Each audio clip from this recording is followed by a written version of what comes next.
Welcome to G12 Football Week 4. We've had a great game, and it started off right from the get-go. Notre Dame and Yofi taking on Cal and 49er George. Battle of two teams in the SEC. Notre Dame scores first on that field goal, but George freaking Kittle, a name you'll hear all day long when you see the Cal Bears play, gets a big chunk there. Craig scores a moment later, takes a 7-3 lead. Here comes Yofi, a little out route there, and that looked pretty. Touchdown Notre Dame. Notre Dame takes the lead back. But here comes 49er George. Young's going to roll out a little bit to his right, and then, oh no, it's intercepted. What a pick by Notre Dame. Notre Dame's got the ball, 3rd and 5. Can they do something with it? Oh, an accidental player lock there. Didn't seem to matter. He's going to roll back to his left. And here comes the pressure, and he's not going to be able to do anything with it. A big-time sack for 49er George. Gets the ball back for his offense. Now there's a freaking rope to George Kittle. He's got some space. He's got some wiggle all the way inside the 5. And I would set up this play on 2nd and goal just a moment later. Craig's in the end zone yet again. 14-10 lead for the Cal Bears. Into the third quarter now, Robbie Gould just nails a 53-yarder to extend the lead to 7.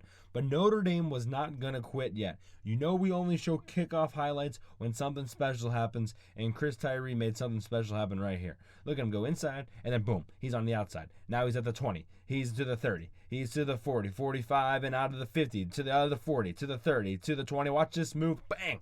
And he's going to go all the way in the end zone and tie this one up at 17 apiece. After a possession for 49er. Here comes Yofi again. Screen pass. Boom. End zone. 24-17 lead now for Notre Dame, but the Bears weren't done. They tie it up at 24-24. So good we had to have 2 parts to it. In the second part, we see Yofi having to kick a field goal on 4th and 3 to take the 3-point lead with only 53 ticks to go. So 49er George, now with just 35 seconds to go, look at this freaking throw. Right where it needed to be to Dallas Clark inside the 30 with 30 seconds. You can't ice Robbie Gould. Easy money for Gould. We've got free football in Berkeley. 1st and goal now. Notre Dame runs it in, puts the pressure on 49er George. He elects to kick the PAT, so it's a 7-point game. On a 2nd and 17, they leave Dallas Clark wide open, and he's in the end zone. He's going to go for 2 for the win. Can he do it? He squeezes it in there, and he gets the win, 35-34. 49er upsets Yofi. And our next game, and I mean a big game, between Rocky Top Gaming and his Tennessee Volunteers versus Mac Dub and Michigan. Michigan would score first to Big Al's baby leg right over the middle, but Tennessee would answer right back. Corner out, wide open, and fat. Look at this little hurdle into the end zone for a touchdown. Now, Michigan, can they do something with it? He's going to roll, try to make something happen. He's going to go. Sandy Peters is going to cough it up, and Tennessee recovers. But on a 4th and 2, the Michigan defense holds strong. Big interception over the middle. They get the ball right back, and this time they know what to do with it. Boom, triple option. I'll hold on to it, and I'll do it myself. Michigan extends the lead 14-7. I won't kneel. Tries to thread a pass there. It gets picked off. Michigan has the ball in Tennessee territory yet again, and again, they would know what to do with it. Here comes more triple option. This time from the... Oh, God, that's a freaking beauty. Ancient Rogue scores, extends the lead to 14. But Tennessee wasn't done. With just 40 seconds to go, spin cycle gets in the end zone, and it's a 7-point game. Now Michigan, trying to do something cute before the half. That's not going to do it. Big interception here, but what's even bigger is the Michigan defense. On a 2nd and 19 after a sack, they're able to get another sack here. Tennessee doesn't score any points before the half. Now in the 3rd quarter, they do score right here. What a freaking play. Ties it up at 21-21. Michigan kicks a field goal before the end of the 3rd quarter. We're going into the 4th quarter in a tight football game. I won't kneel somehow squeezes it in there. I mean, that was a tight throw. Now on 3rd and goal, I won't kneel. He won't kneel, but he will run, and he'll get a block, and he'll be in the end zone for a touchdown. 4-point game now. Michigan trying to get something going, and this is not what they wanted. A big-time interception there, but it's one of those interceptions that if you return it all the way for the touchdown, we give you 6 points for it, and that would seal the deal. Tennessee gets the win over Michigan.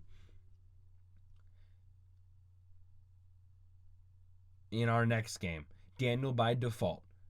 Nebraska on the road at Goonmaster in Texas. Goonmaster's first play from scrimmage, and Goonmaster, the rookie, gonna rumble and bumble and stumble all the way to the 50-yard line on his first run by Calhoun. Calhoun, ooh, the rookie's got a spin move.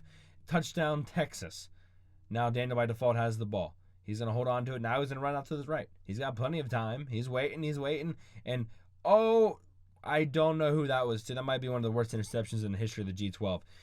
Texas would do something with it because Calhoun can still run. Doesn't matter who their coach is. Oh my God, he fumbled it. It didn't matter though. Jake Smith recovers it in the end zone. 14-0 for the rookie, but here comes Daniel Dark Horse Default. 7-point game now. Calhoun gonna rumble and stumble. Bijan Robinson breaking tackles, and he gets into the end zone to answer the Nebraska score. But here comes Nebraska, and this guy right here is a fantastic quarterback. Double D Daniel gets in the end zone there, makes it a 7-point game. And now with 1:36, Texas turns it over. They would eventually tie it up on that score. And now in the third quarter, a field goal, and Nebraska has a 3-point lead. Texas is now moving. Couple audibles going on here. Back to pass. He's going to roll out to his right. What does he have? Does he have something he likes? Does he have something? It's pressure, and it's going to be picked off. There's like 5 people there, and DanielByDefault picks him off. 1st and goal, that's too easy, and Gargle D's extends the lead to 10. 3:40 go. Hey, Texas ain't out of this one yet. Big time run by Robinson. It's a 3-point game with 3 minutes to go. On the road, DBD just is, oh, what a friggin', oh no, it could have been picked off, but instead it's a touchdown. Goonmaster couldn't believe it. It's a 10-point game again. Calhoun, oh, he forces that one in there, and that's going to get picked off. And if it wasn't tripped up, it would have been a pick 6. But that one was going to finish it off. A big win for DanielByDefault on the road. Next up, Oklahoma State, Penn State. St. Breesus versus Hardcore PSU football.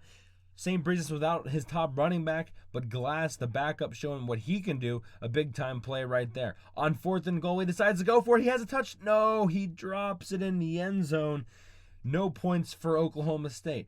Very next possession. Green Eggs and Ham, one of the most electric players in the G12. See you later. Penn State scores on their first possession. Now, Oklahoma State, again, 4th and goal, getting all the way down here, and they're going to get stopped on 4th and goal. Back-to-back 4th and goal stops for this Penn State defense. Now Sharp, the rookie's going to force a ball in there, and that's going to get picked off. So we've seen 3 turnovers in the red zone in the first half. A big play here. It's going to be caught. Oh, no. He drops it. Another dropped play by the receiver for Oklahoma State, and Penn State makes them pay. Now, 7-0. They just had that turnover, remind you, but this time he takes care of the football. 3rd and goal, touchdown. Please get vaccinated, especially boosted. Anyway, 14-0. Oklahoma State trying to find an answer of his own. Penn State defense completely forgets about a player, and he's going to go all the way down the sideline inside the 30. Oklahoma State is in business, down just 14. Now, with 56 seconds to go, 3rd and 7. I can do that. Touchdown, John Wick. It's only a 7-point game, but Penn State answers right back down the field in just 20 seconds. Miller Time scores, and it's a 14-point game yet again. Now, in the third quarter, what a freaking dime this is to Miller Time, and Penn State extends that lead. 4th and 6 for Oklahoma State. Now or never, he's going to take a shot deep over the middle, and William M. Buttlicker breaks it up, turnover on downs. On the very next play, Penn State's going for the jugular, and Green Eggs and Ham, yes I am, Sam I am, touchdown Penn State, taking that lead to 35-7, and then just the icing on the cake, if you will, Ford Tough, not Chevy, but Ford, rumbling and bumbling his way in the end zone. Penn State would go on to win 45-7, and that's it.